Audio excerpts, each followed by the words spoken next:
All right, good evening, everybody. Welcome to Stop LAPD Spying Coalition's third Tuesday of the month webinar. I say Tuesday of the month because we have a meeting every Tuesday, at least the first 4 Tuesdays, and sometimes if there's a fifth one, which is in this month, we may or may not have a meeting.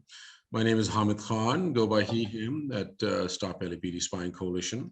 Happy to be here and welcome to everybody. Thanks for making the time. And today is webinar number 82. And webinar number 82 is a continuation of our webinar series, Know Your Rights and Power Not Paranoia series that has been going on. And the history behind holding them online is that we are based out of Skid Row in downtown Los Angeles. We would meet in person for, oops, sorry for that. Shakir, I think I may have hit the wrong button again, so you may want to unmute yourself. My bad.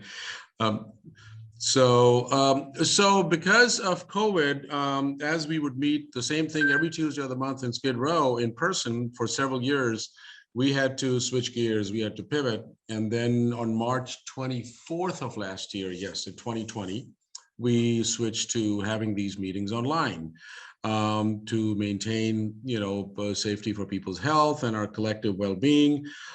So in essence, we have not missed a Tuesday since March 24th, 2020, and maybe we may have missed about 2 or 3, hence today's webinar number 82.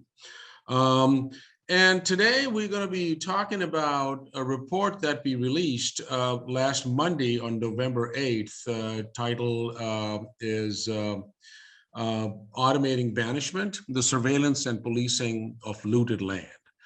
Now, Stop LAPD Spying Coalition is primarily an organizing organization where we build power, we build collective knowledge, but in that, some of the key ways that we build that knowledge is through grassroots research, through community-based research where people come together and look at the issues that impact our communities, particularly in the areas of surveillance, spying, and infiltration. And then we engage in that collective research. We engage in whatever tools are necessary for us to better understand. How do we bring that knowledge to our communities? How do we disseminate that? How do we popularize it? And how do we mainstream that? And the goal is to build that grassroots knowledge, build that ground power, in order for people to fight back and to dismantle and abolish the system.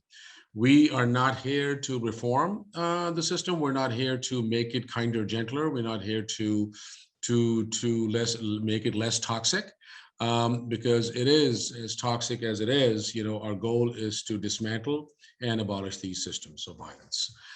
So in that tradition, Automating Banishment is a report which is 5th in the series since we have been, since the coalition started back in early 2011.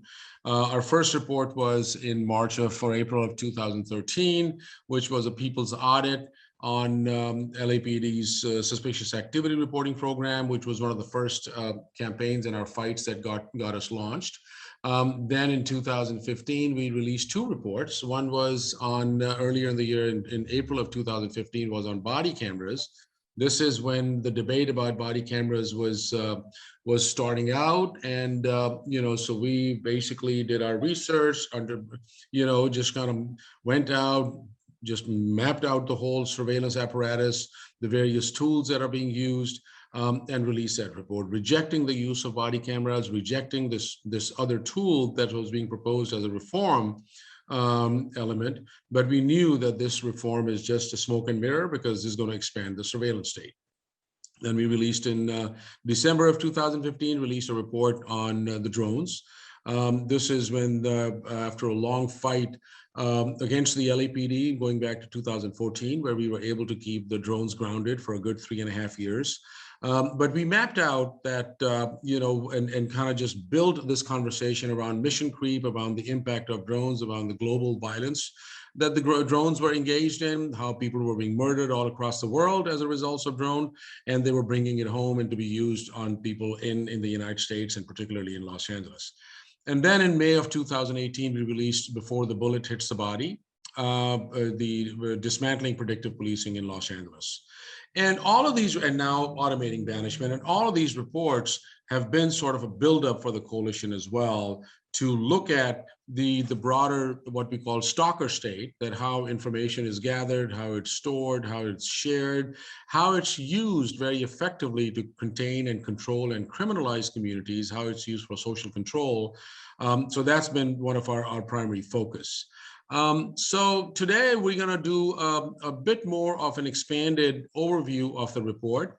And we will also speak about a couple of the locations where we did a deep dive in Los Angeles, because the report by itself, it covers a broad spectrum of things, but particularly it looks at the relationship between real estate agencies, between various developers, and data-driven policing. And when we talk about data-driven policing, it's also critical for us to ground in this conversation where we're not looking at the typical tools that have now become more popular as the use of technology around cell phones or stingrays or license plate readers, or high definition cameras or ring or this and that and the other, but also looking at the history of analog type surveillance and information collection and gathering and targeting of people that has been going on for centuries. So as we say in the coalition, that this is not a moment in time, but a continuation of history. So we look at this relationship of data-driven policing to land and how land is being criminalized, but also again ground that in the history of colonization and conquest. We draw these parallels between how the US military was used as a front end forces to commit genocide, to remove people in mass, to banish communities for this westward expansion as such, and white supremacy to really lay its anchor itself and lay its foundations across the United States as we know it now. So the report really looks back, looks at the history of downtown Los Angeles, looks at the Tongva community. We were fortunate enough to speak to Tongva members as well, to the elders, and learn from them.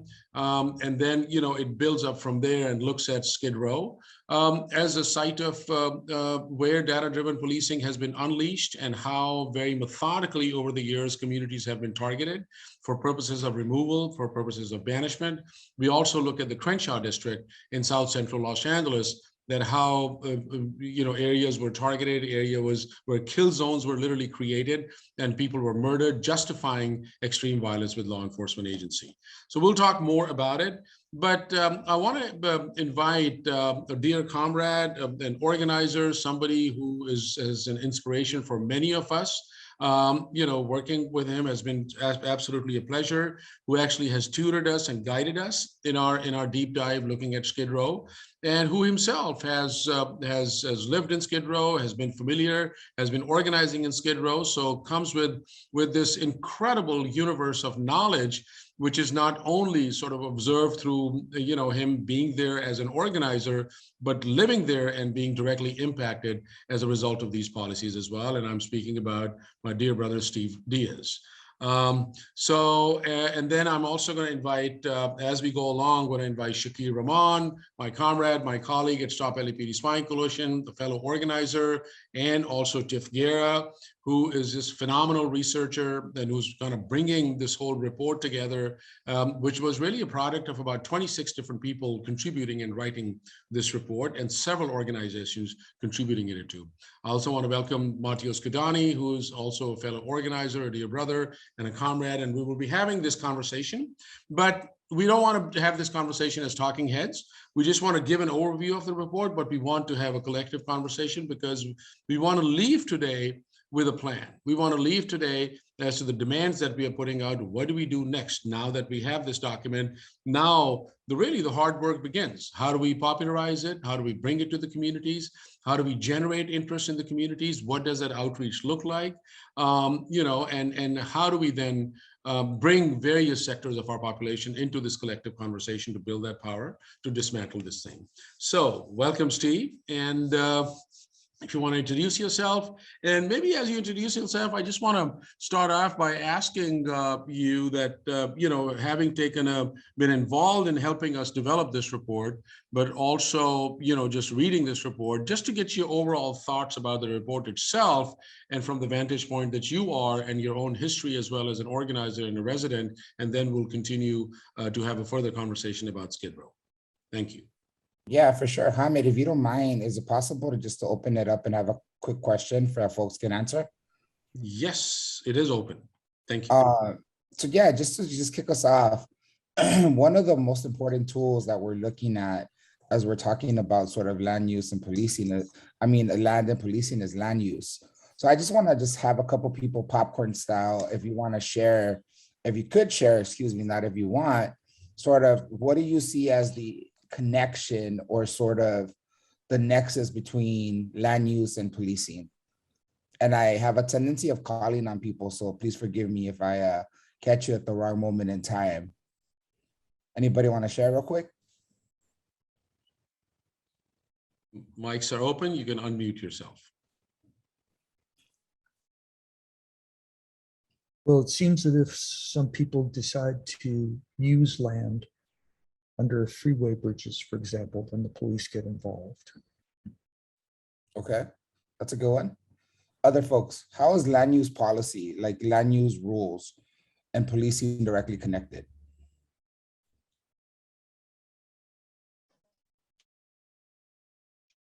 Let's just pick on someone.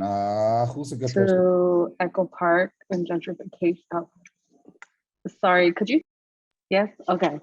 Land use and policing, so very much settler colonial notions of what's productive or how land is being used to be productive, and the clearing of marginalized species, of course, that happens with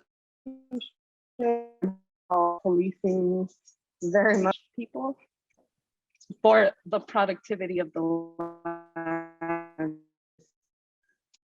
Again, Yeah. settler. If you don't mind, can you drop that in the chat as well? You broke up a couple times. Let me just ask Audrey, what do you think, Audrey? Well, the more gentrified the land use gets, the more police are going to be criminalizing marginalized people because they're protecting the property of the wealthy. Yep, absolutely. Maybe one more person who can chime in, who hasn't chimed in. I'm fascinated, whoever has that New Orleans Pelican sign, would you mind chiming in? Yes, I'd be glad to chime in. But right now, I've been reading The City of Courts by Mike Davis, and he points out how the housing associations were formed to, basically like kick like Black and Asian people out of like white neighborhoods, like Huntington Park and Bell and all these neighborhoods that were like surrounding like the middle of the city, I guess you could say, and like how they would use like a combination of burning like people's houses down and like lawyers to like sue and like prevent like minorities from living in these neighborhoods. Yep, absolutely. Anyone else want to chime in? Because if not, I think that's a great transition into sort of one of the reasons why I felt the report is so important. Like when folks talked about sort of land use policing, it's all sort of a continuation of historical struggles and sort of how folks in the neighborhoods and communities that have been targeted are oftentimes focused on, right? The last person that went talked about lawyers, and one of the ways that lawyers have been involved is through the city nuisance abatement program, right? So the city of Los Angeles has a specific set of attorneys that they use to target communities and have all these land use tools, these land use policies. So everything from threatening a landlord to remove a property owner, excuse me, not just a landlord, but a property owner, to remove their conditional use permit, to sort of being able to take a property owner to court and sort of place these corrective conditions on a property. And 99.99% of the time, these corrective conditions forget and don't take into account the needs of the current population that they're supposedly there to help. And that was sort of the case in the Frontier Hotel, which was one of the reasons why I personally joined LA Can.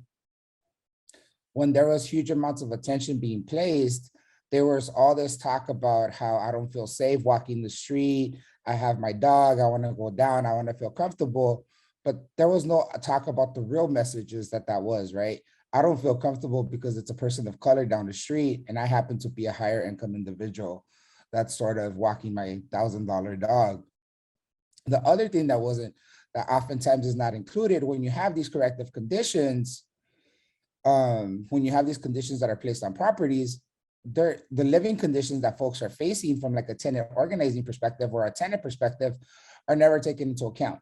So the tenant is never directly involved, whether the tenant be a commercial property, whether the tenant be a residential sort of tenant, whether the tenant be a long-term sort of community serving business.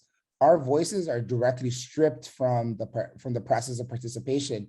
And 9 out of 10 times, we don't even know that the process is going on because it's this closed door sort of process where the city, through the city attorney's office, through the council office, through the sergeant, through the senior lead officers in the area, are sort of helping to have these backdoor conversations that impact the future of folks and the communities that folks live in.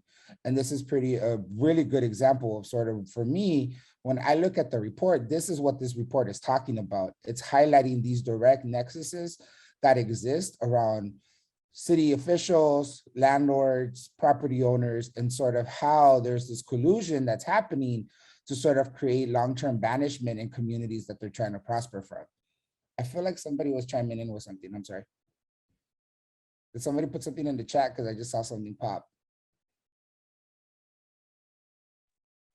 I believe it was a comment from Steve about going back in Orange County in the 1880s.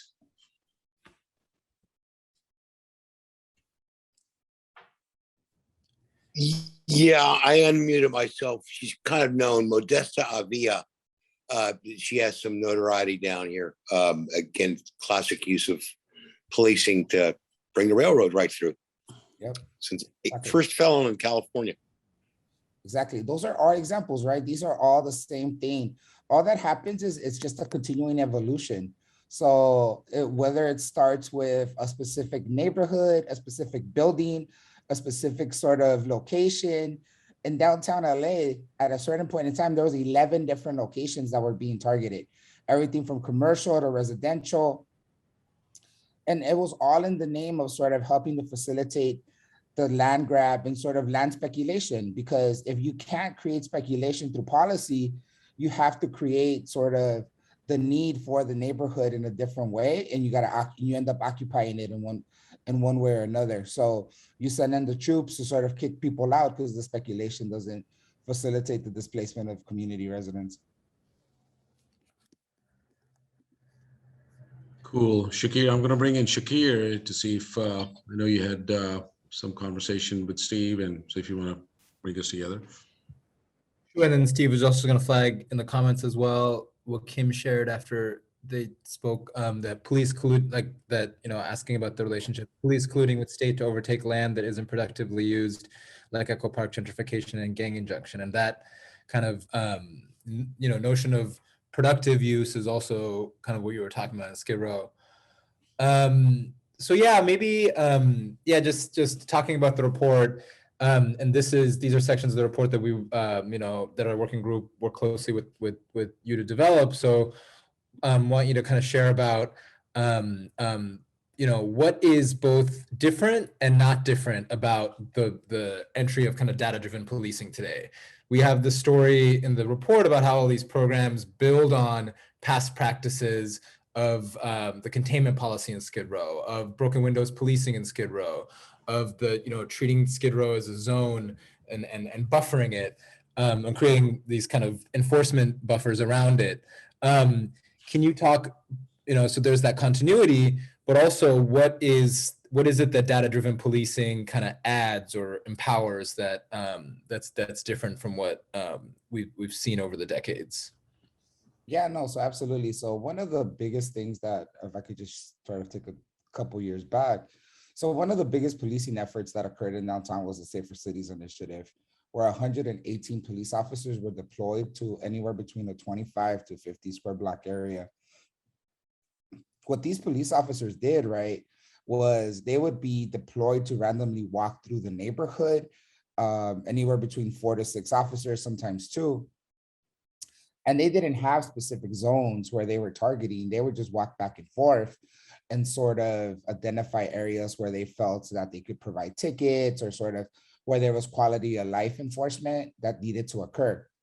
This was one form of sort of data-driven policing, right? So through the process of walking through the neighborhood, they were using their own sort of understanding of criminology and sort of what the crimes they were told to look at were sort of looking and then identifying zones. So then you take what the cops are doing through their own sort of out walking around, then you add a different layer of the business improvement districts who are sort of looking at it from 2 sides.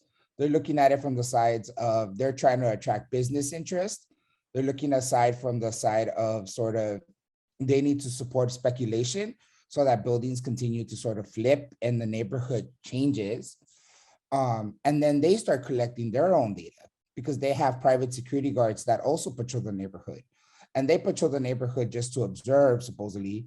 So then they're collecting sort of what are the areas that they see, what are the places that they think should have more attention paid to them. And for example, when you look at the corner of 6th and Main, that's one of the best examples of sort of how the business improvement districts played their role.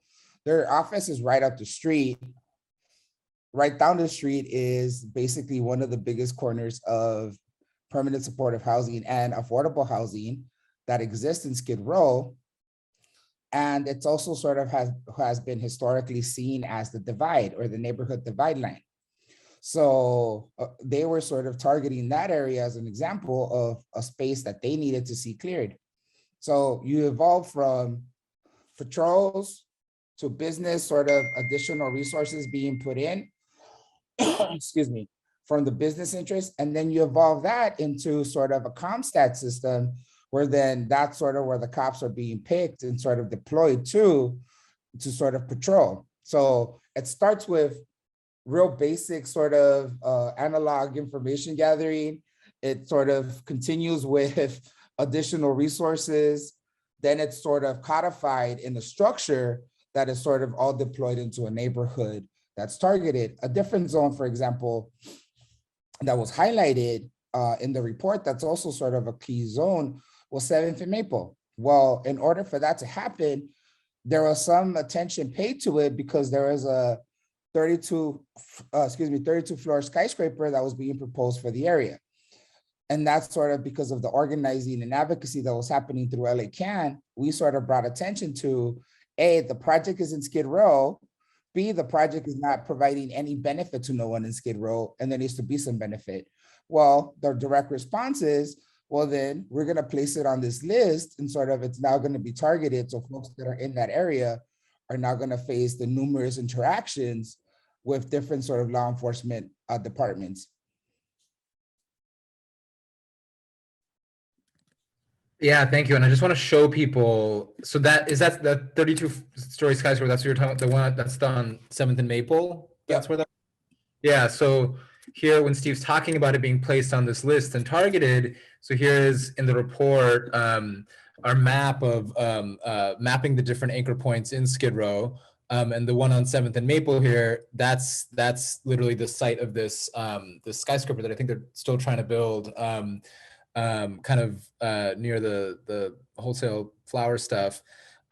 Also, some of these other sites you see, the ones that especially that are labeled are have been all kind of also kind of sites of struggle and contention in this way. With you know, that one that we're talking about building a luxury skyscraper there. A lot of these, like the Rosslyn Hotel, the Frontier Hotel, part of the adaptive reuse, you know, using the adaptive reuse law, starting to convert things into lofts, starting to convert entire buildings into lofts, or starting to convert what used to be SRO housing into luxury housing. The Alexandria Hotel is another one. Steve, I think you were earlier talking about the Frontier Hotel. So yeah, any kind of, like the same dynamic that you're describing of the community is resisting this effort of displacement and transformation of that luxury skyscraper.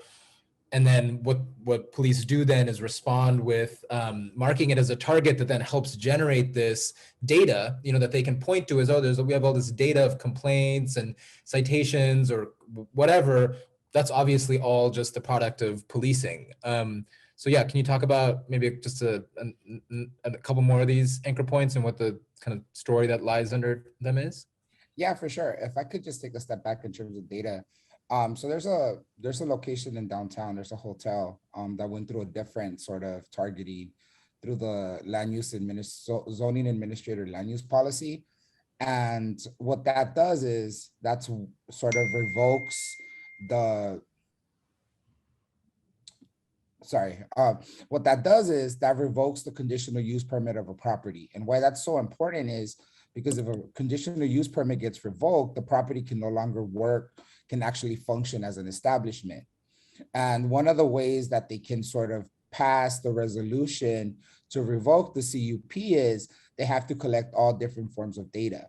And in the case of this building, they use the 911 data, not from the property address, not from the block the address was located, but from the zip code in which the property was located in. So when you look at a whole zip code, which I am not no geographic sort of person, zip codes can be really huge.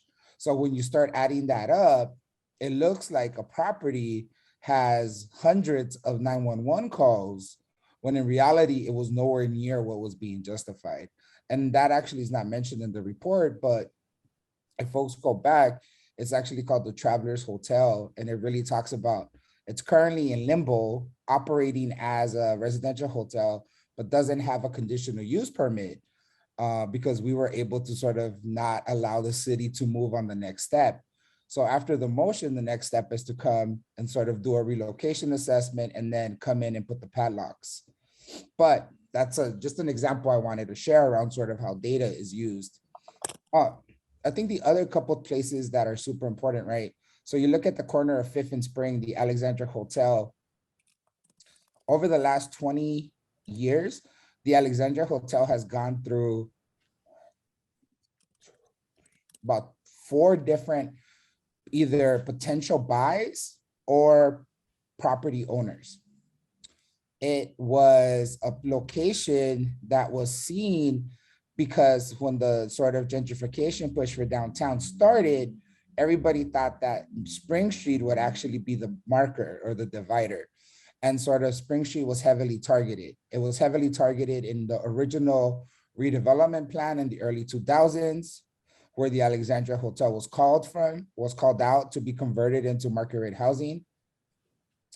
It was called out by a market rate developer who wanted to purchase it and use what's called the adaptive reuse ordinance to sort of transition or transform it. It was targeted by an affordable housing developer who wanted to sort of, through the act of attrition, redo and sort of change who lived in the building. It was preserved long-term affordability by community folks organizing one of the campaigns that LA Can led. And in the process of fighting for the long-term affordability, the 55-year covenant, it also became what was being framed, as sort of this haven of drugs, this haven of mental health issues, this haven of many other things that I do not want to mention. And that was all being done by the narratives that were being told by the business interest. And to top it off, it also became, after all that happened, and we were able to preserve the unit, it also became a section in numerous sort of points of being targeted. And it also became a section of large level of deployment that occurred a couple of years ago in the historic core, where anywhere between 4 to 5 police officers were patrolling on any given day between the blocks of 3rd, 7th, Broadway, and Main. Just to give folks an example of another property and sort of how it evolves, right? So it's like, it starts with somebody wanting something, it goes to analog, and sort of let's start figuring out what we can say is happening there, how we can say it's happening there, so that then we can start creating those records, so then we can then start sort of codifying it and ensuring that the resources and the books are there, sort of the documentation is there, to sort of conditions being placed and the targeting of it to the potential displacement and the fight back to ensure that folks are able to stay.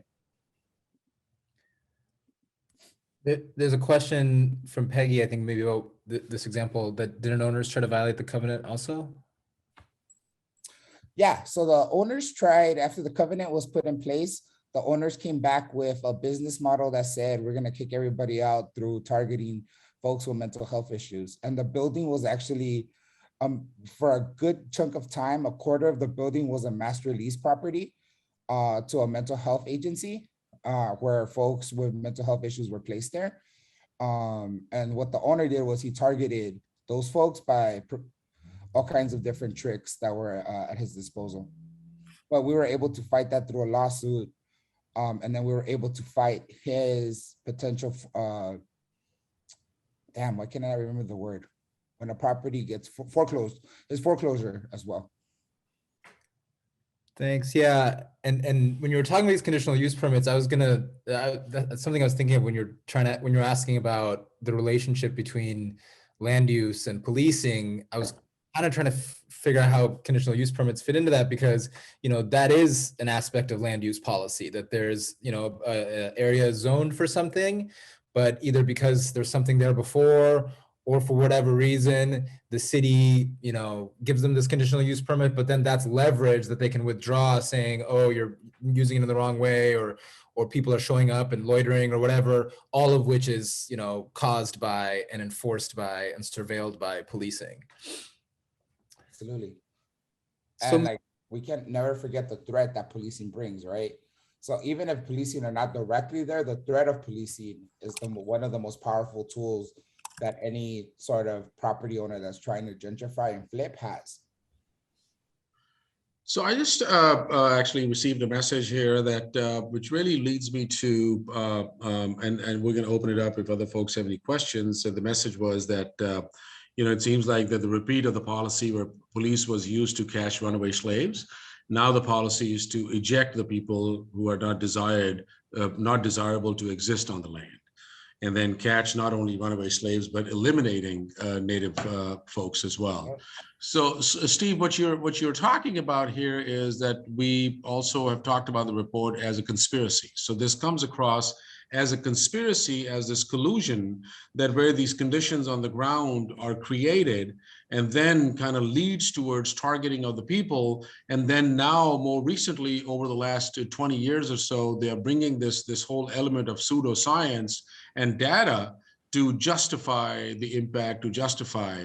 So, just a quick question to you would be that, having been in Skid Row and having seen, just the impact of Safer Cities Initiative and this in-person heavy-handed policing, now does it look to you that there is this very insidious nature of how, just where people are living in single residency occupancy, where hardly any affordable housing there, that how they are being demarcated as crime triggers for purposes to demolish that and then build market rate kind of stuff and then remove people and banish people from land? I mean, is that sort of the conspiracy that you've seen evolve over time under the guise of technology and under the guise of pseudoscience of data-driven policing? No, absolutely. I think if I could just share one other example. So there's a historic property in downtown called the Old Salvation Army building. And the Salvation Army building was a building that was used to provide services to folks in the neighborhood in terms of rehabilitation for drugs and alcohol, and also direct food service. And there was a developer who wanted to come in and purchase the building and make it micro lofts or micro sort of apartments. And he wanted to sort of ensure that folks would be paying anywhere between $1,200 to about $1,375 a month, which was far out of reach and definitely not affordable to no one in Skid Row. When we were at the zoning administrator hearing, when the developer was trying to get a variance, the voice that was most important in that whole conversation was not of the neighborhood, was not of that of what folks wanted. It was of the Central Division Police Station. And the things that they wanted to make sure the Central Division Police Station signed off on was ensuring that there was cameras, ensuring that the tree trimming and sort of the landscape in front of the property would be accessible and visible through to the cameras, and ensuring that the Central Division Senior Lead Officer had done a security walk, I don't know what the hell that is, to ensure that the property was properly sort of zoned or identified in terms of how they were looking at it, to ensure that they could capture the data that was there from the camera that they were gonna put there, and also the camera that was right across the street. So Thank you.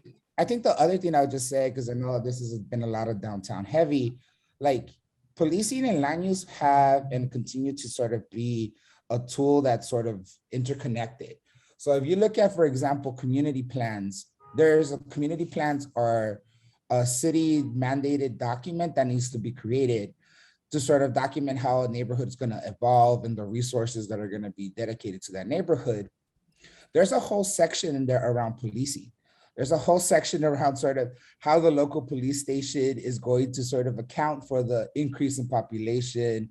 There's a whole sort of section in there that talks about sort of programs or specific ideas that the police are running in that neighborhood to ensure that there's able to accommodate for the growth of that neighborhood.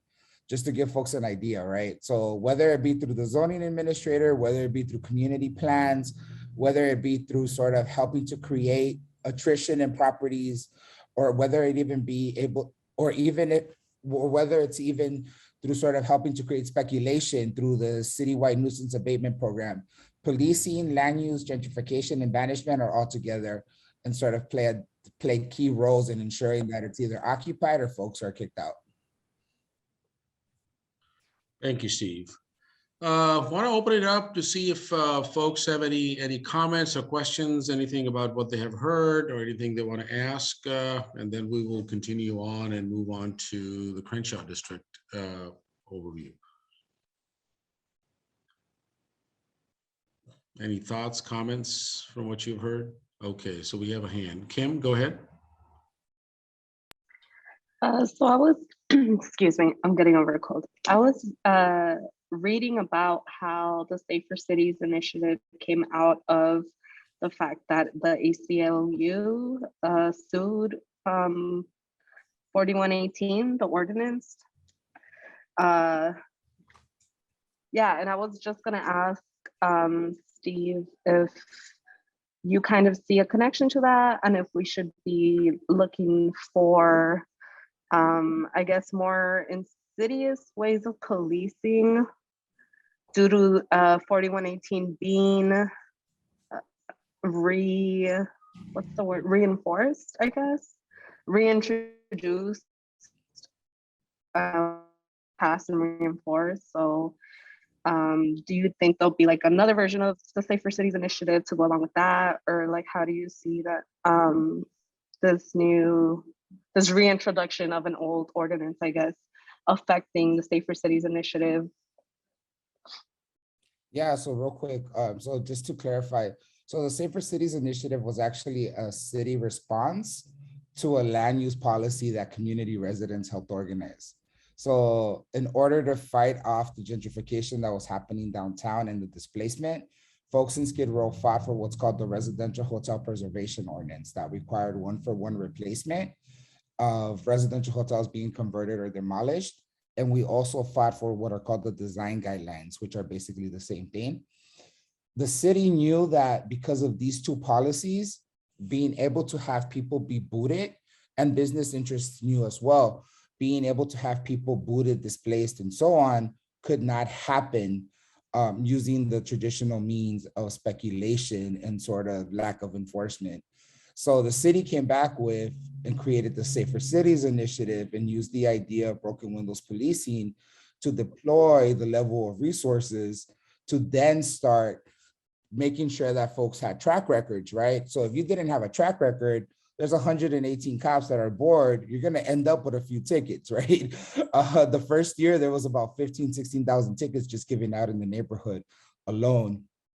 So the response was to sort of create the Safer Cities Initiative and sort of try to then occupy the neighborhood and send everyone on vacation in order to sort of help facilitate what their desires were. So just to give a little context on that. And then the other thing is on 4118, we're already seeing it. Like folks are on this call can talk about it, Carla and others.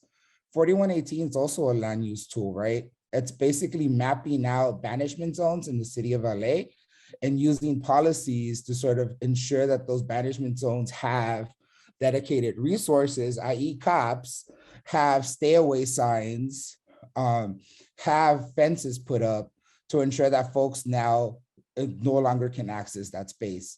And there's a huge amount of resistance that's going on to that. Folks in the Valley, folks in San Pedro and other places, because that's exactly what 4118 is. It's just a more inconspicuous, not Safer Cities type right now, but it's definitely going to be very visible once all the signs and everything are there.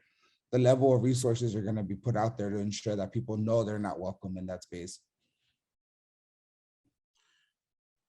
Thank you, Kim. Any other thoughts, any comments, anything from what you have heard till now? I wanted to just add something I learned from Steve is that the cops that were deployed through Safer Cities Initiative are the ones that we're now seeing at these community police stations that are enforcing 4118 now. It's the same police officers that got their training in Skid Row, wrote thousands of tickets in that during that era, and are now doing the same thing. It's the same people. So that's something I learned this week, which was kind of a revelation. I'm like, it's the same cops, same training, same program, different name. Thank you, Carly. Anyone else? Maybe I may pull a Steve here, just go to some of our folks out in Skid Row. So Susan, Chella, do either one of you have any thoughts, any comments about data-driven policing in Skid Row?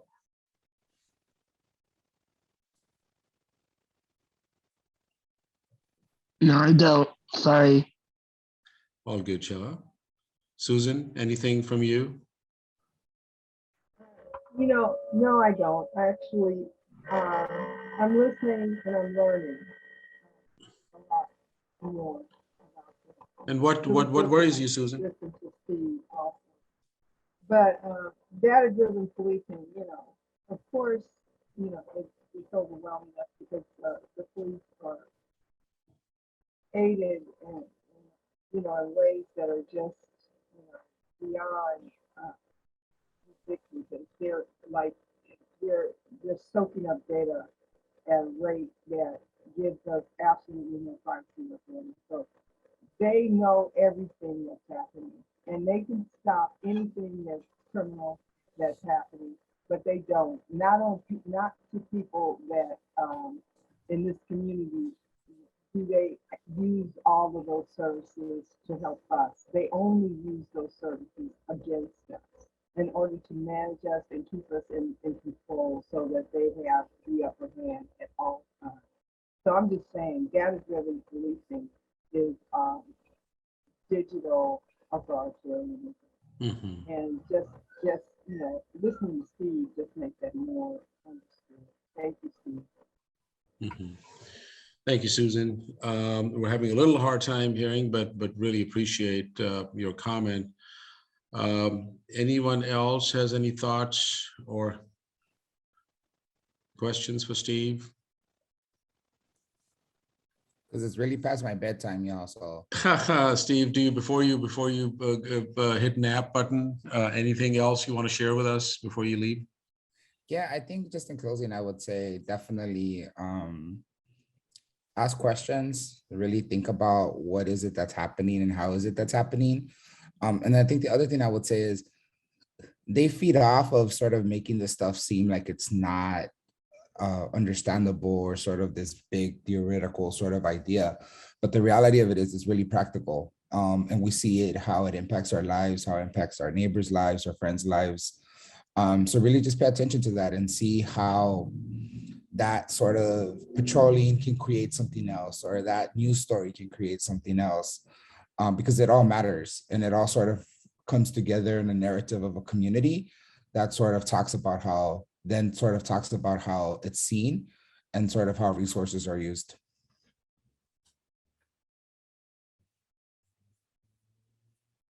Thank you very much, Steve. Much appreciated. And thanks for making the time to join us today.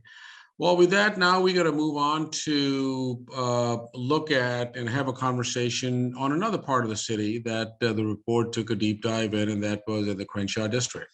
That looking at the impact of data-driven policing, looking at the history of predictive policing, and what was the impact, how people were being targeted, what were the kill zones that were being created, how it impacted folks who were trying to reclaim Black wealth and invested within the community, folks like Nipsey Hussle and others as well, and what was this collusion between big developers and the city attorney, and how they were conspiring to really remove people and impact people who had been there for generations. So, this is, and so it's almost like lifts this thing about that it's a conspiracy. It keeps on coming back to us, that how, this collusion and this complicity happens.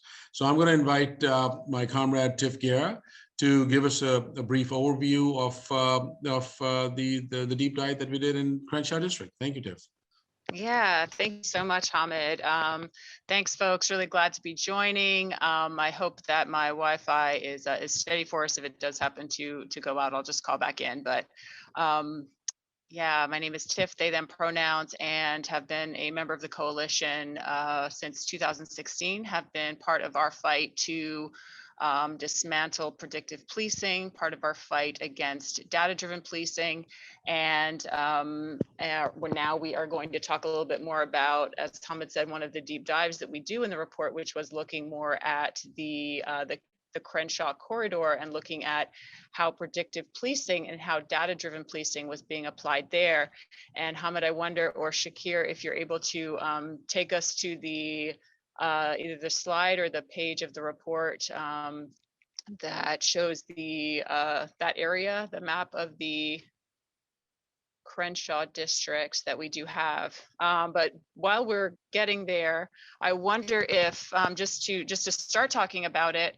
So the program that we really talk about for this section of the report is Operation Laser specifically. And I'm going to pause and just see if anyone here wants to maybe chime in with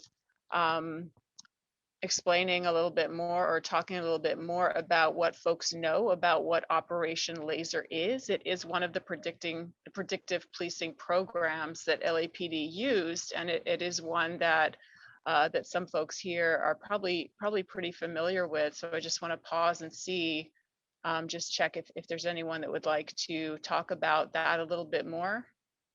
And I think I would have to have folks raise their hand or just chime in if you're able to.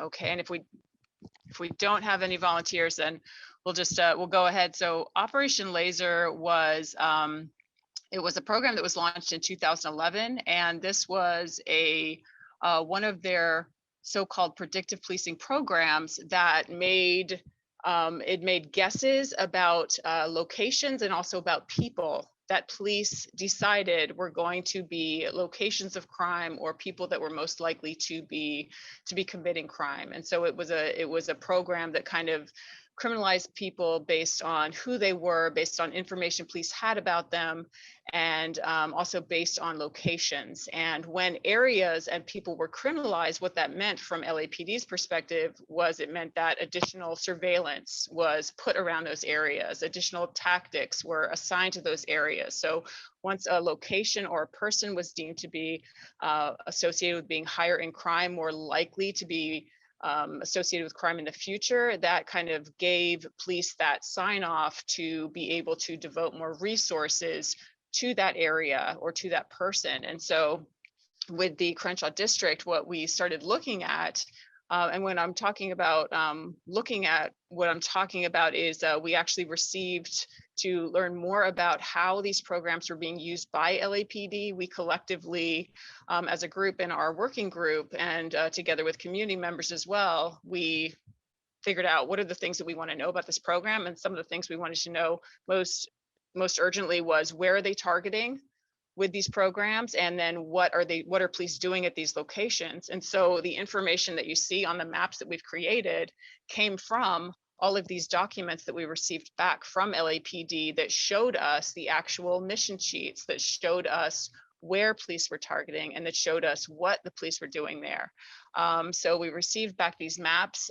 We did get a whole bunch of information from a number of divisions that had been using Operation Laser for the longest, and that included 77th Division and also Southwest Division.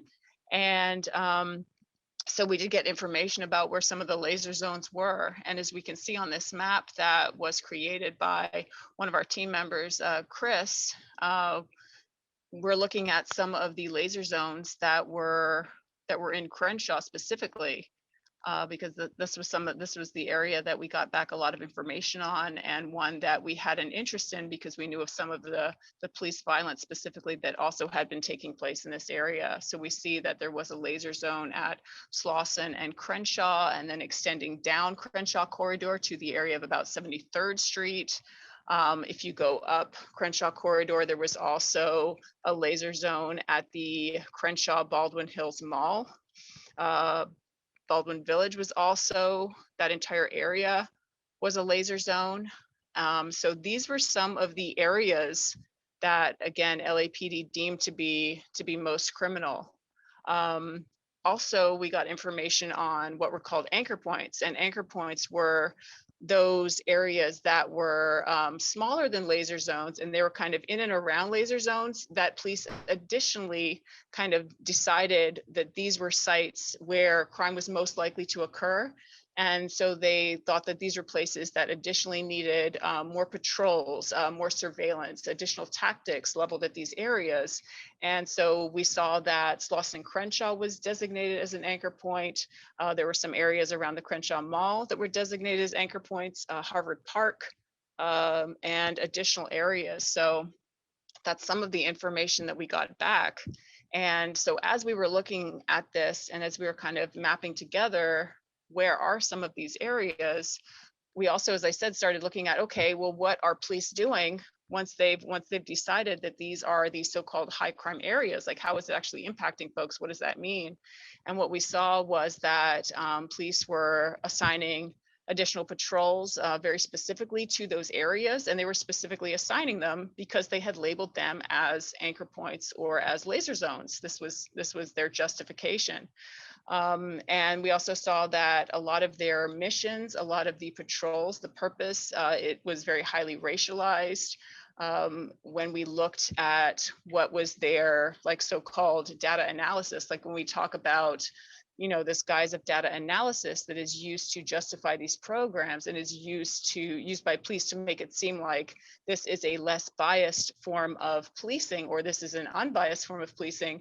And you kind of peel back that layer on that to look at, okay, what are they actually doing and how are they actually doing this analysis? What we saw is that it was very highly racialized, and that their analysis would basically consist of, like, their analysis of crime for some divisions would just be saying, well, you know, this was the general area where crimes are occurring and this is where they are. And they would just kind of map it, put it on the map. And they would say, it seems like most crimes seem to occur.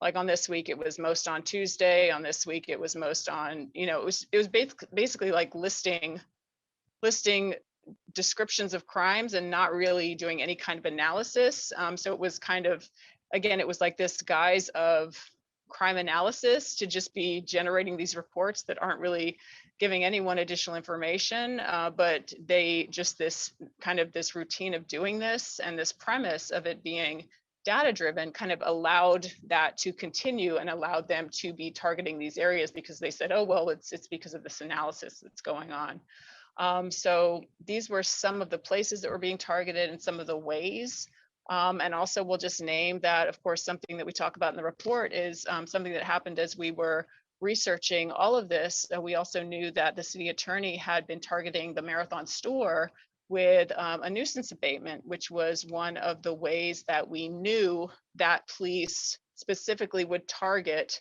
anchor points. Like we knew from LAPD's own internal documents that that's one of the ways that they will try to so-called disrupt crime or disrupt a location, is they will look at where can they use a nuisance abatement or try to make changes to an area or force a landowner to make changes or to add cameras. So that was something that interested us as well, was kind of looking at all these different aspects of like, where are they targeting, what are they doing there, and then also what are they forcing folks to do that are actually in these areas. And then additionally, so these are just some of the layers that we were looking at. One of the things we looked at is what is police use of force in these areas, and what does police violence look like in addition to this added surveillance, in addition to these added patrols and the harassment and the very racialized stops that were going on. We also looked at police, sounds benign the way they say it, police use of force in the areas, and by looking at their reports. And we saw that there had been a number of police murders of folks in laser zones, in anchor points, in those areas, and just different times of folks interacting, stopping folks. In one event, it was a youth that was being stopped on his way to school. He was just stopping with friends, and then police were driving by and they shot him in the shoulder. Another person was harassed after standing out on the sidewalk in front of a residence, holding what police thought to be a can of beer, so probably just holding a drink of some kind, and police drove by and actually ended up assaulting this person and rearresting him. So just looking at what does it mean for these areas to be so highly criminalized, to be additionally surveilled. What are we seeing in terms of what police are doing in that area, and what is the impact on folks? And this is an ongoing thing that I'm talking about as well. So when we're talking about looking at these areas, this is very much something that it's like, these are the things that we are learning about so far. And it's very much an ongoing thing as we kind of continue to look more deeply at these, and to be talking with folks as well, and to be learning more about what's going on. So those are some of the ways that folks were impacted. And I'll just pause and see if folks have questions about this so far. And again, I don't know if I said, but this is the interactive map that we're looking at right now. And you can see that on the Automating Banishment website. So I'll just pause and see if folks have questions just about this section or what we're looking at so far.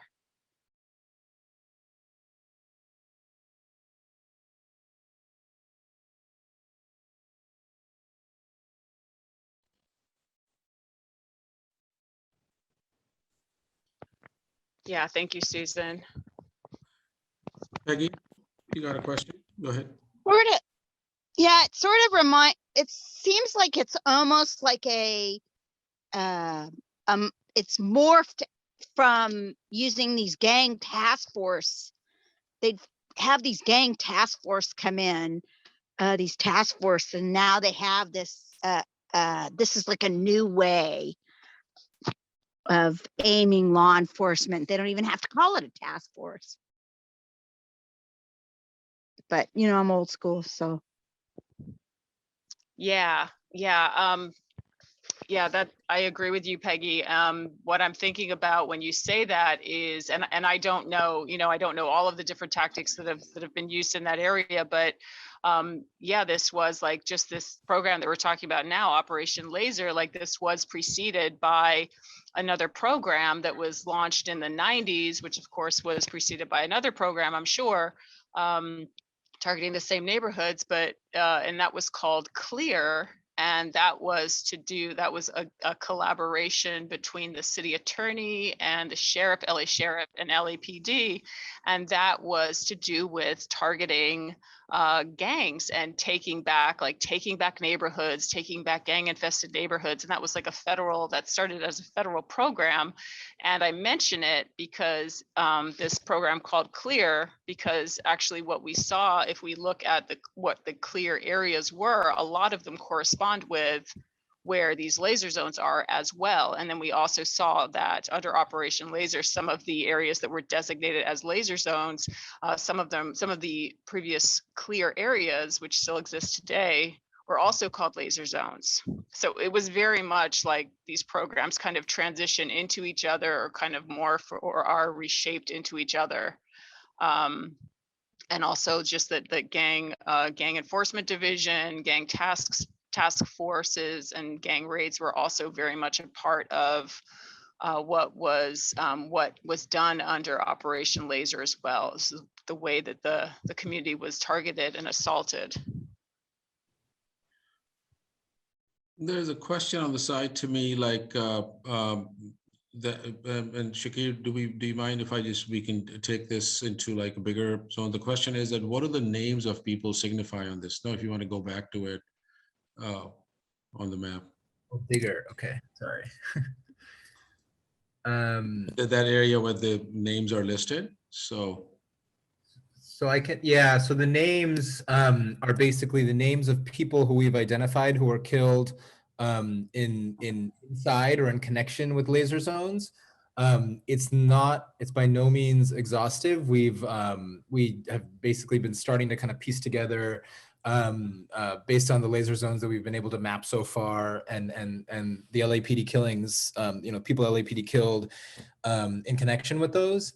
So those are a couple of the names we lifted, and we included some, explained what happened to them and who the officers responsible were. In addition, there's also this layer of these black dots that list that depict all of LAPD's killings from 2000 on, and we're actually starting to work on. We've based on that, connecting them to these laser zones, we were able to identify that LAPD killed 6 people inside or in connection with laser zones in just a 6-month period in 2016. So that's just 6 months, and it was sort of the year that they really expanded the laser program. But we're continuing to try to see which of these other which of the other killings that are depicted as dots here were also connected to laser.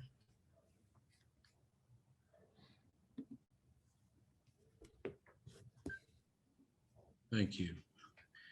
Any other thoughts, any questions come to mind as Tiff is talking about it? Matios, maybe I can just invite you about, because you've been also organizing with Downtown Crenshaw Rising as well. So can you talk about that looking at this report and, as the community was coming together to claim local community-based ownership, what comes to mind, and how does that fight, fit into this conspiracy that you see unfolding? Yeah, so yeah, hi folks, Matios here. I'm with the Stop LAPD Spying Coalition, and I have organized with Downtown Crenshaw in the past. And yeah, I think it's really important that we shout out Tiff's work and just dissecting these mission sheets and kind of naming and finding out what these implementations look like. But I also want to repeat what Hamid said in the beginning, which is a quote we kind of took away from Dr. Molina when we talked to her about this, which is, her response being, there is a conspiracy. And that is to say that this validates the lived experience of Black folk in LA forever. And so even just reading this report and seeing the tactics being broken down of laser, the whole idea of crime suppression, how the report talks about citations, and how kids between 2011 and 2013 who went to high school in the Crenshaw corridor had the highest rate of citations and arrests in the LAUSD. The breakdown of surveillance and how surveillance includes, the police trying to get private business owners to install CCTV cameras, and infiltration, how they talk about SLO visits. Anybody who spent Sunday on Lamert knows who Paul Eveleth is, the SLO from Southwest Division. And then, yeah, so these are all things we all experience. And then the person-based policing kind of ties into the whole crime suppression component, where there's just constant harassment. And, you know, when I read about the person-based policing, I think about Keith Bursey, who was murdered by Officer Kumlander, who was an officer he'd had a run-in with prior to that. And the coalition was lucky enough to talk to Miss Williams' grandmother. And when we described this breakdown, this tie-in with land developers, she described it as enlightenment, because it shed some light as to the why. And so regarding the work of downtown Crenshaw, you know, the Crenshaw Mall, as Tiff was saying, was designated a laser zone. Goshario Mack was murdered there. And the report talks a good chunk about the owner of CIM Group, Shaw Kuba, primarily how he's, you know, a slumlord who does utilize CNAPs to push folks out in the West Adams area. But within Crenshaw, just his relationship with police officers, how he's tight with the LAPD there. There's an email exchange with an officer, Peter Zarcone. And it's no coincidence that CIM has had this cozy relationship with the LAPD. And lo and behold, they put a bid for the Crenshaw Mall. So there's a clear tie-in between this deployment, this inundation of police officers that are primed and seemingly justified in murdering Black folk in these areas, and developers that legitimately make money from this. And so downtown Crenshaw was able to thwart the sale of the Crenshaw Mall to CIM Group. Unfortunately, the Crenshaw Mall was sold to David Schwartzman, you know, who is also just another slumlord, corporate landlord. And, you know, they're continuing that fight. But that's all to say that the report really illustrates the why of the harassment, the conspiracy, the concerted effort, who's in the room along with the LAPD, and the kind of elucidates the banishment that's in play. Thank you, Matthias.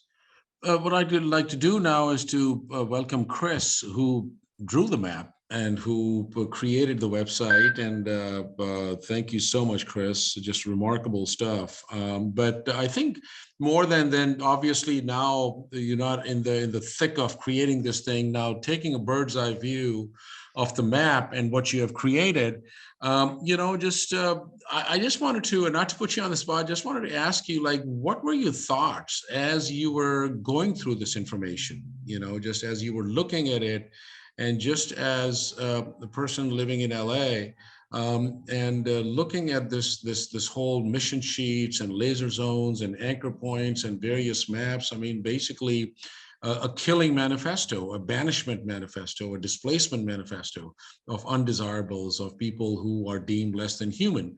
What were your thoughts, Chris, as you were developing this map? And if you want to pull up the map, please feel free to do that.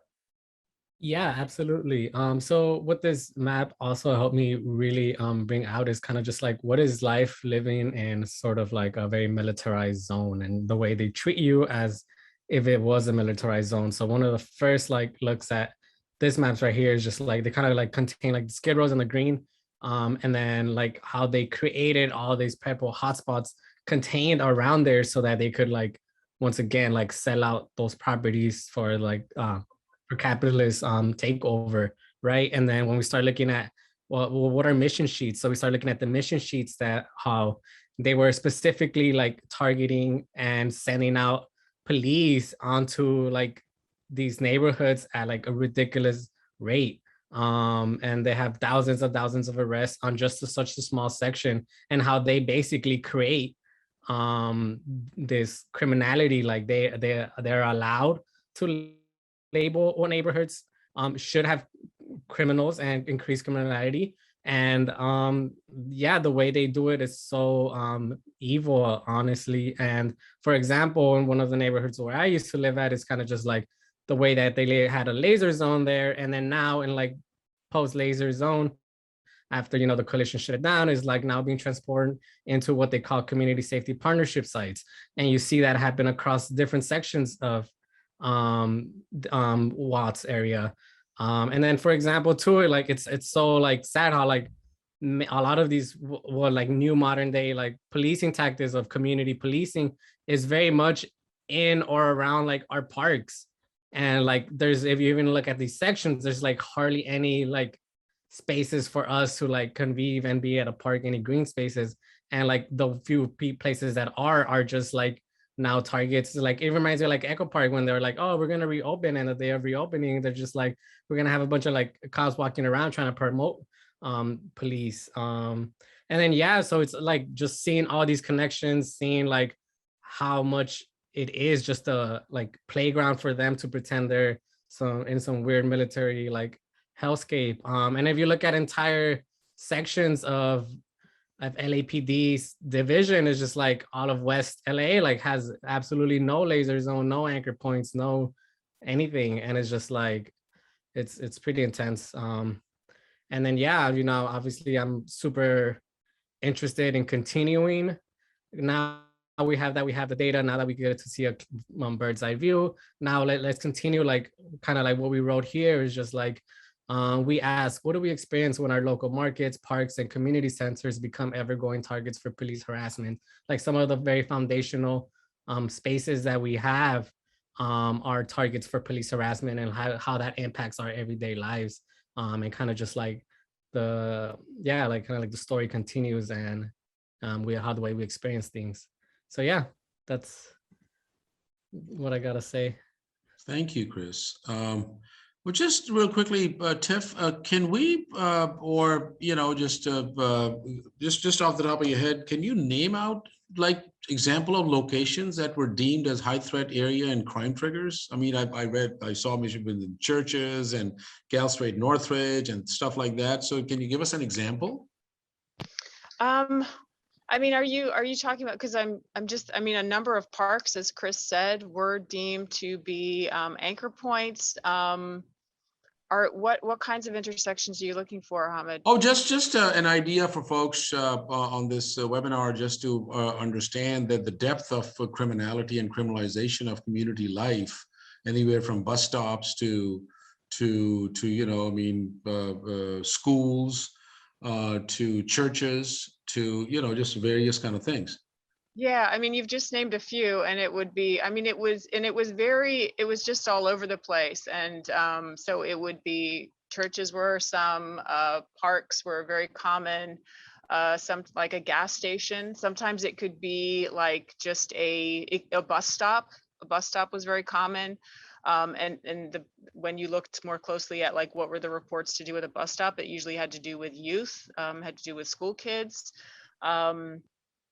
Liquor stores occasionally, but it was often things like picnic benches. So yeah, I mean, it was very much a range, and very much like just wherever police it was very much to do with a visual scanning of the area and looking at where do we not want people to be gathering, or where are we getting complaints about, or it was just so varied. And I was thinking about this when Steve was talking as well, in terms of like, you really see, again, when you kind of peel back the layer and look at what is actually going on, you really saw how data and information and reports of crime, or they say it's like based on this analysis, and again, it's just so manipulated and distorted, and it's really just them taking whatever information they have and then using it to fit what they have already decided to do and the place that they already want to criminalize, and just making it fit somehow. And we see that today as well with the policing programs that they're using, the data informed community focused policing. We see how they're targeting areas the same way, with just kind of taking reports and just kind of making it fit into some kind of narrative, so that they can say, oh, well, this is why, these are the reports that we have. So yeah, it's very much like it's just a whole range of locations. I really quick wanted to share one of the reports, the mission sheets that they had, the Crenshaw, the Z car mission. So Z cars are police code for unmarked patrol cars. So I remember one of the Nipsey Hussle's interview was talking about it, how speaking of like how it feels militarized, it's just like all these like private, it feels like kind of like undercover cops, and it's very like, it's really intense. And then like if you look at the notes for this mission sheet. It was just like officers shall detain, arrest, and field interview all suspects involved with street robberies. Or but then that, you know, like cops, they use that as broad as possible, and it kind of just like it like these sheets created allows them to just basically stop as much people as possible. It's like 858 arrests, 6,299 stops. And these are all very like highly intersected areas and neighborhoods. It's just like a mall there, like, you know, yeah, I just wanted to share the, like more about the mission sheets. They're like, it's pretty intense. You all should check them out. And like, yeah. Thank you, Chris. And before we open it up, and Shakir, you know, one of the ways that policing has been happening is that this concept and practice called crime prevention through environmental design, CPTED. Can you talk a little bit more about it? Like, you know, just what we have seen and what we found with that? Yeah, so this is another LAPD practice and police across the country going back decades, that basically it refers to the idea that, well, you know, just the term crime prevention through environmental design. LAPD also sometimes calls it design out crime. The idea being that changes to the built or natural environment in areas that police are trying to criminalize, changing the environment is going to be another way of, well, they say crime prevention, but what we really know is it's really to facilitate surveillance and policing. So the kind of clearest example of that, and in the report, we literally cite this LAPD video that LAPD talks about, or this video made by the city that LAPD talks about as groundbreaking video that they put out for architects and developers and stuff in the early 90s, where there's a cop literally driving around talking about showing how, you know, you see those trees there, or like you don't, like, you know, because of those trees, I can't really see what's going on there. And then goes to another location and says, you know, because this is a clear view here, no shrubbery or trees or anything, I can act more efficiently and just hop from one location to location and patrol more efficiently. So this is, again, just referring to yeah, changing the environment in criminalized communities and Black and brown communities to facilitate policing, as well as to deny. I mean, Chris was talking about, you know, that our parks are criminalized, that parks are targets, and that in that same way, parks are, you know, well, like they're created, their environment is structured in such a way to make it them easier to, with the goal of surveillance, not of how do people enjoy the space, not what does the community want out of this space, but how do police accomplish what they want in there. So that's, you know, kind of a longstanding tactic.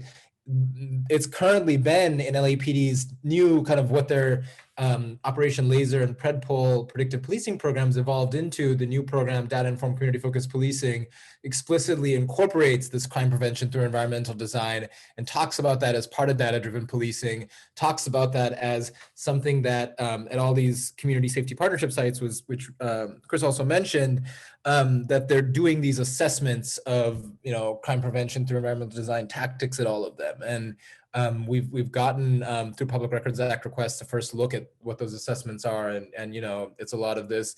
I mean, a lot of them are just literally boilerplate, the same language copied into these individual assessments, just saying, you know, we need to install more cameras and do more surveillance. That's what the crime prevention through environmental design looks like. And just a thought comes as well that this is environmental racism as well. I mean, because when you're in Skid Row or when you're in South Central Los Angeles, you start thinking about the green spaces. You know, Chris was using an example of the West Side where you have these lush green parks and trees and, you know, the street with the most shade and everything else. You go to Skid Row, there's hardly any shade at all. You go to South Central Los Angeles, it's all pavement. So it's then, and the heat that it generates as well, like, you know, and the temperatures that rise as a result of it. I think there's so many different ways, but the claim here is, as you were saying, Shakir, that they want to have, I guess, what's called the Panopticon Effect, to have a whole 360 clear view of the community. So every movement can be monitored and people can be controlled. So there's so much social control embedded in there. Well, we're going to open it up to see how, you know, up until now, because we want to also move on to now the organizing side of it, that we have the report, and now what? How do we move? How do we build that power on the ground? And who's going to sign up to do that. So but before we do that, anything that resonates with folks in their own local communities, you've seen the map, you've heard the conversation, that how in this insidious way the conspiracies that are happening. So, and Peggy's comment, part of MacArthur Park rehab was to cut down 38 trees. There you go. I mean, you know, we're just talking about environmental and ecological disasters, and there they are cutting down trees to control people.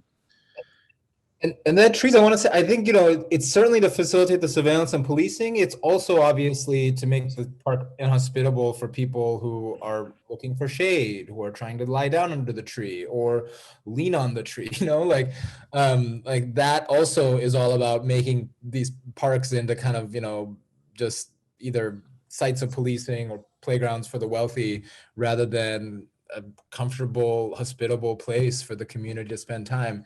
Cutting down all those trees, of course, also is you know, that's what leads to literally worse air quality and all this stuff too. And you know, when we're talking about environmental racism. Definitely. Okay, any other comments, any thoughts, any questions about up until what we have heard? Anything that resembles in folks where they reside in their own communities? Okay. Well, so now we're going to move into like, how do we start organizing? Because we also have a whole set of demands, you know, that the report ends with, and the demand is not to how to do this thing differently or in a better way. The demand is to abolish and to dismantle these programs. But in order to do that, you know, it took us, for example, in our predictive policing fight, you know, we got into the predictive policing starting back in 2013, and then we really amped it up in January 2016. And it wasn't until April of 2019 that Operation Laser and the chronic offender program was dismantled. And it wasn't until April 2020 that PredPol, a part of the predictive policing program, was dismantled as well. But as we were kind of just for a second taking a pause, there they came out with this new report in April 20, and actually they came out on 4/20, so of 2020. So here we are. All right, Jensine. So if I'm pronouncing your name correct, do you want to share that? You know, you're talking about public housing in New York and the similarities. No, I mean, thank you guys so much for all of the research that you guys have done and just putting this together.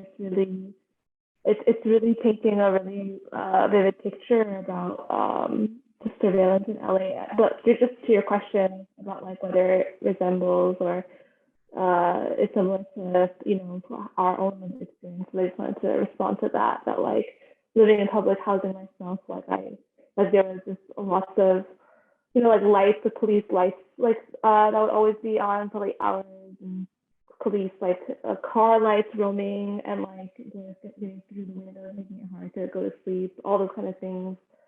All of those tactics remind me, well, I was reminded of them as you guys presented the surveillance in LA. Thank you for sharing that, Jensine.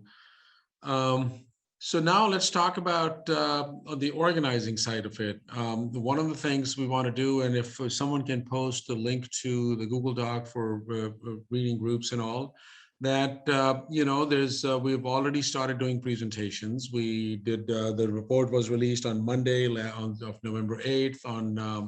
On that Wednesday, the 10th, we were out on the streets at the BLM weekly action against the police association. So we did that street presentation about this. And then just yesterday at 12:30, we did an Instagram live presentation organized by White People of Black Lives. And then last night, we had a conversation with folks at Street Watch LA. And then this coming Friday at 6 o'clock, and if someone can post that flyer as well, we're going to be at the Robinson space in near MacArthur Park, on just doing a presentation in partnership with the LA Tenants Union Vibe, chapters. So that's going to be happening at 6 p.m. as well. So we want to bring this to your community. We want to have conversations with folks. We want to really decolonize this knowledge. We want to bring it down to earth so people can really understand and you know, just get with it. Because many times data-driven policing is not thought of in those terms, like, you know, that it's really a weapon to remove people from land and to banish people. So let's talk about that a little bit more. Does anybody have any questions or anything, any comments about that you know, how we can bring it to their community?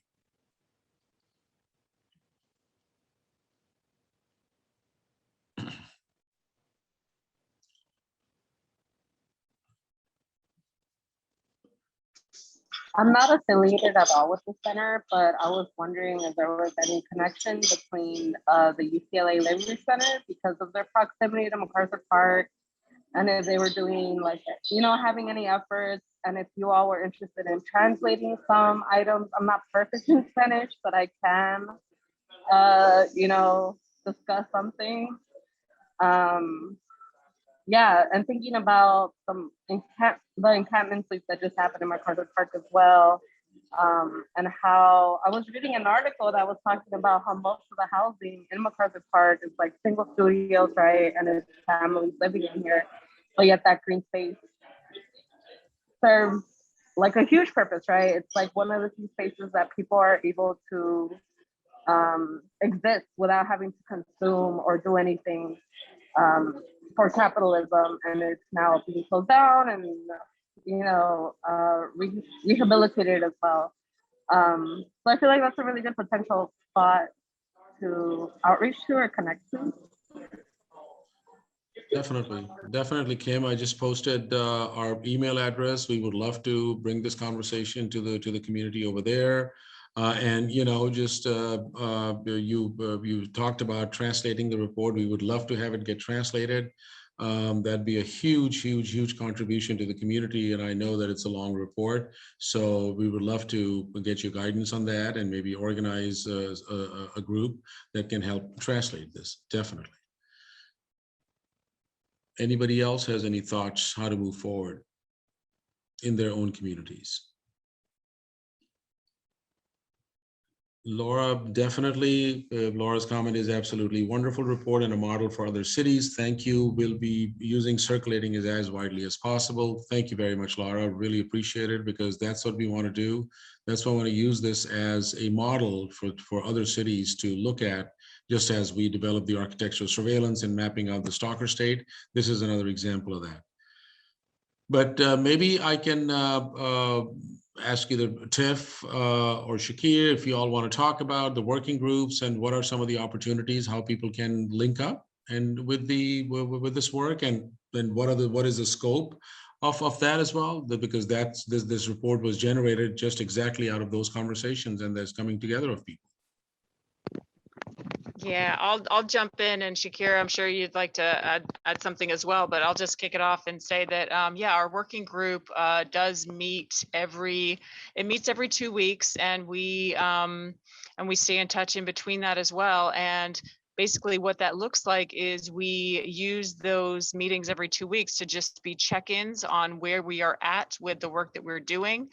We do have a number of different things going on in our fight against data-driven policing. Some of the things we just met last night, actually, and we talked about just getting some feedback from the report and what folks are feeling. You know, a lot of folks have been working on the report and been engaged with it and been very much a part of that for a long time. So we just spent a little bit of time just talking about what that process has been, and also just getting feedback from some of the new folks that we were very excited to have with us as well. And then we've started this process of talking about, okay, what are the next steps? And where are we at right now? And we're kind of starting to put together what are these different groups and these different areas that folks are interested in looking at as we are moving forward. And some of those areas that seem to be kind of shaping up so far, We definitely want to be doing ongoing research in terms of, again, where areas are being targeted, how they're being targeted currently, because this fight is very much ongoing in terms of the ways that data-driven policing is targeting communities right now. And we want to be continuing to uncover that and to be sharing that information with our partners and with communities as well. So kind of that research component. Then we also have the outreach, and we have a group that is focused on building out these tools and sharing information and building these work groups and kind of sharing out, developing pop-ed materials. So some of that outreach that we've been talking about. And then the additional group would be working on like website components perhaps, or engaged in adding to our map. So those are kind of some of the areas that we've been talking about so far. We're also just super excited when folks just come to us and talk to us about what ideas they have or ways that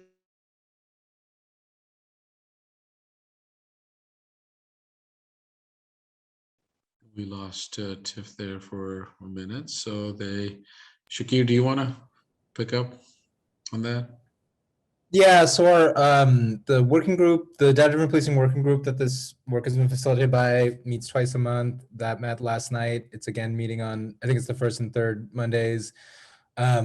We started talking last night a lot about, the stuff that Tiff was laying out, and taking in the direction of outreach, what to add to the map, kind of turning the map into, and a number of people who are here today were sharing about this, turning it into kind of a community based like storytelling tool, narrative tool, to kind of be able to like even, we were talking about these different locations that are targeted, and we can see that, okay, they're a bus station or whatever, but really getting this, really kind of bringing into the map the experiences of people who can say, this is, well, one, like the reason this was targeted is because it was a gathering place for youth, and two, this is what that targeting looked like, what it felt like, what we experienced it as. So that's one thing. And then we also have a community policing work group that's organizing against LAPD's community policing programs and how they're connected to counterinsurgency, how they're based on kind of military tactics, and how they're used to expand surveillance in public housing. And then we also have a lot of work on academic complicity and research into that. So the best way to get involved in all that is to, shoot us an email and come to the data-driven policing work groups, or even if there's anything in particular more focused that you want to collaborate on, just kind of hit us up and we can talk. So I'm going to pull up our demands as they are listed in the report. So we're looking at the first, the ninth set of demands about the banning LAPD's use of data-driven policing tactics, to remove all the data that they gathered through broken windows, predictive and data-driven policing tactics, to defund, divest, and disarm LAPD of all weapons of surveillance, to provide full disclosure on the use of data-driven policing tactics, to provide full reparations to individuals and neighborhoods harmed by surveillance and these programs, to fund public hearings on the human impact of data-driven policing hosted by a community-based body with no relation to LAPD, and all LAPD siphoning of funds and data from other city departments, abolish the Community Safety Partnership Surveillance Program, and abolish the fraudulent oversight body, the Los Angeles Board of Police Commissioners. So any thoughts, any comments, or any feedback on the demands that we have listed over here?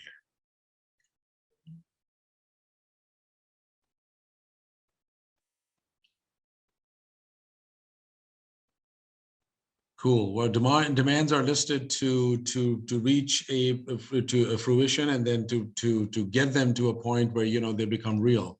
So I'm going to put Matios on the spot as one of our organizers. So Matios, what do you think should be some of our next steps in our journey towards getting these demands done? Well, I think got a bit of an echo. Yeah, no, I think the first thing we should do is kind of what we're already doing, which is ramp up outreach and make sure people know their fight, which is a slogan we like at the coalition. And I think once folks see the deliberate, intentional harm caused by the LAPD, it kind of sheds light on how every other body is complicit. So education, I think making that education accessible and ingestible and catering it to the needs and desires of the people is step one. And I think that's what we're doing, and I'm excited. Well, I'm just looking at a message from Laura here as well, that who's looking on recruiting a reading group, a working group in Lansing, Michigan.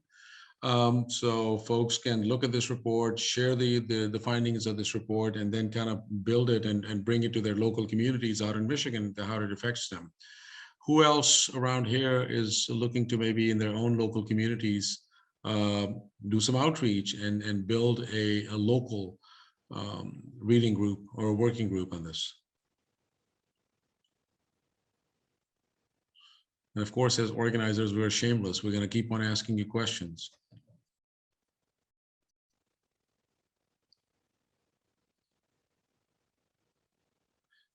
Peggy, what about Venice? Oh man, Venice is gone. It's so gone.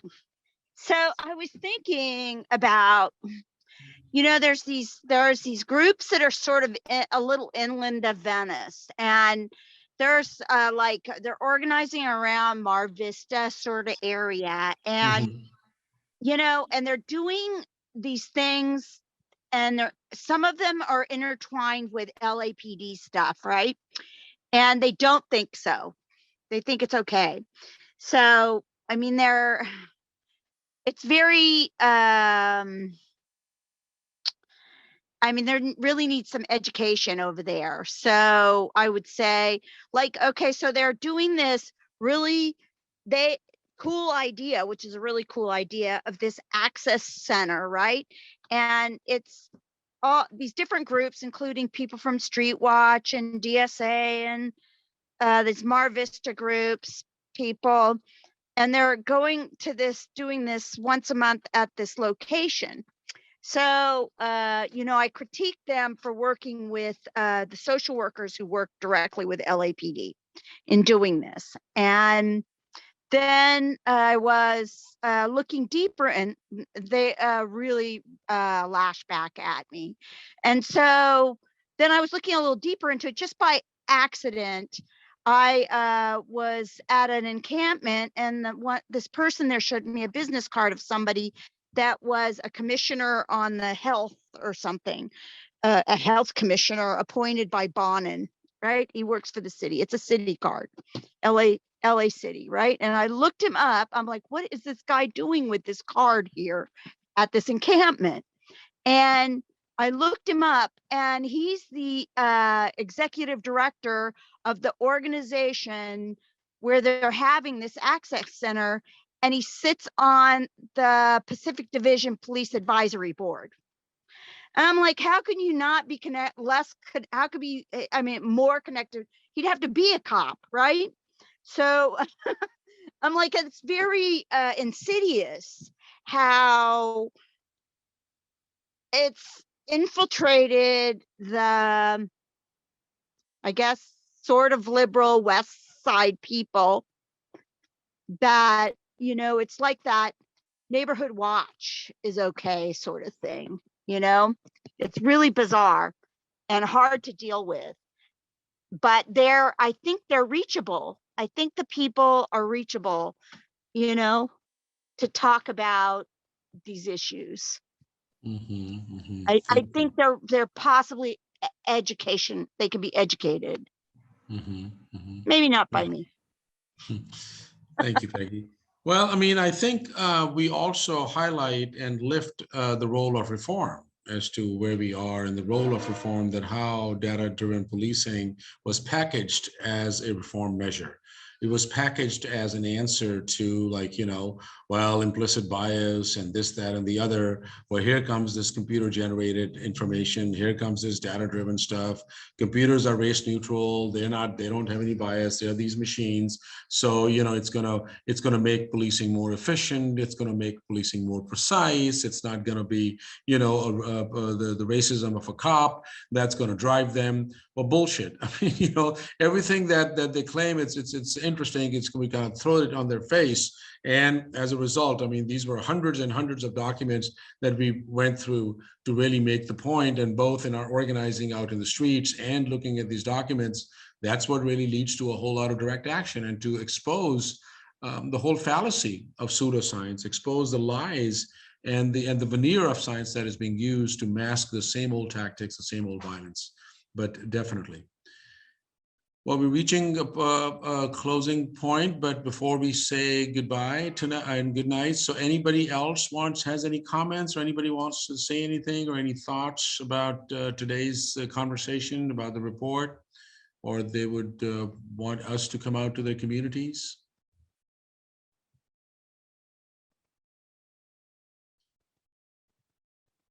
Shakir, Tiff, Matios, do you all have anything else to add or share?